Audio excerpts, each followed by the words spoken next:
আজকে তো আমাদের মনে হচ্ছে এই বিধাননগর দেখে যে শ্রাবণ মাসে গঙ্গার ধারে যে গঙ্গা জল নিয়ে আমরা আজকে তো মাথায় গঙ্গা জলের মতো ছেটাতে হলো। শ্রাবণ মাসে শিবের মাস, সেখানে গঙ্গায় যেতে পারছি না, মনে হচ্ছে দুয়ারে গঙ্গা, আজকে দুয়ারে নদী।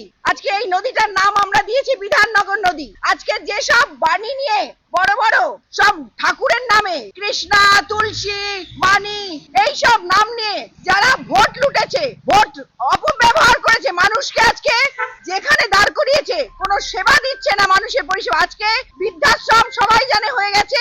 আজকে গোটা মানুষ বৃদ্ধারা সব আটকে পড়ে আছে এই জলে, তাদের জন্য কোনো ভাবনা নেই পুরসভার। কোথায় মেয়র, কোথায় মুখ্যমন্ত্রী, কোথায় জমা জল নিকাশি ব্যবস্থা কেন হচ্ছে না?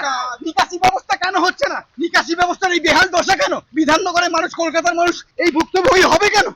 হাঁটু জল, সাঁতার দেখছেন না, সুইমিং কস্টিউম, আর সাঁতার যাওয়ার দরকার নেই, সাঁতার যাওয়ার দরকার নেই। এইখানে সব সাঁতার কাটবে, দিদি আসুন, দিদিও সাঁতার কেটেছে। আর দীঘা এটা দীঘা হয়ে গেছে, মন্দারমণি হয়ে গেছে। বিধাননগরে পৌর নিগম কি করছে? জমা জল কেন এখানে? হ্যাঁ, জমা জল কেন? সারা কলকাতা এরকম ভাসছে কেন?